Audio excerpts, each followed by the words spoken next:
ان کا ہوا وہی انجام ان قریب تمہارا ہونے والا ہے۔ آگے اللہ سبحانہ وتعالی کہتے ہیں کیا نہیں آئی ان کے پاس، یعنی ان دنیا والوں کے پاس جو کچھ یہ سب کچھ کر رہے ہیں، ان سب کے پاس کیا نہیں خبر آئی ان کی جو ان سے پہلے تھے؟ کون تھے ان سے پہلے؟ یعنی آج جو دنیا میں انسان آباد ہیں، ان سے پہلے دنیا میں کون تھے اور وہ کیا کرتے رہے، کون سی ان کی خبر ہے؟ اللہ سبحانہ و تعالیٰ نے اس کی بھی بالکل واضح صراحت کے ساتھ وضاحت کر دی۔ اللہ سبحانہ و تعالیٰ کہتے ہیں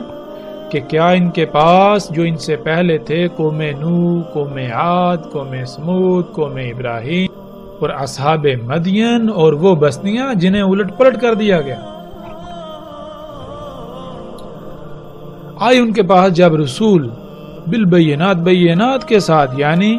جب اللہ کے بھیجے ہوئے آئے اور انہوں نے سب کچھ کھول کھول کے بیان کر دیا، سب کچھ واضح کر دیا کہ جو کچھ تم کر رہے ہو اس کا انجام کیا ہے، جنہیں تم سہولتوں، آسائشوں، آسانیوں کا نام دے رہے ہو، ان کی حقیقت کیا ہے، تمہاری ان اعمال کے سبب جو رد عمل آنے والا ہے وہ رد عمل کیا ہے۔ انہوں نے سب کچھ کھول کھول کر واضح کر دیا، لیکن اس کے باوجود ان کے کانوں پر جوں تک نہ رہیں گی تو پھر ان کا انجام کیا ہوا؟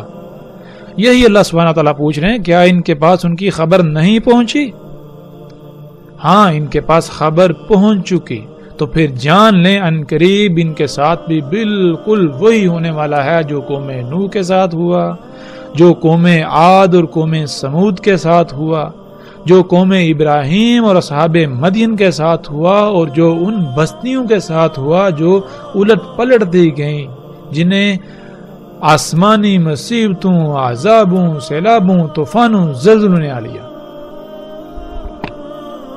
اور پھر آگے اللہ سبحانہ وتعالیٰ بالکل واضح کر دیتے ہیں، بس نہیں تھا اللہ ان کے لیے ظلم کرنے والا، اور لیکن تھے وہ خود ہی ظلم کرنے والے۔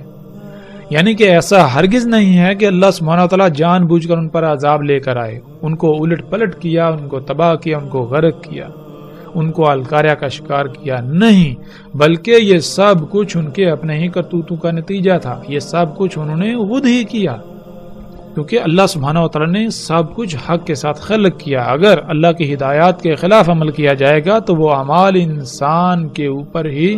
رد عمل کی شکل میں تباہی کی صورت میں آن پڑیں گے اور انسان ان کا شکار ہو جائے گا۔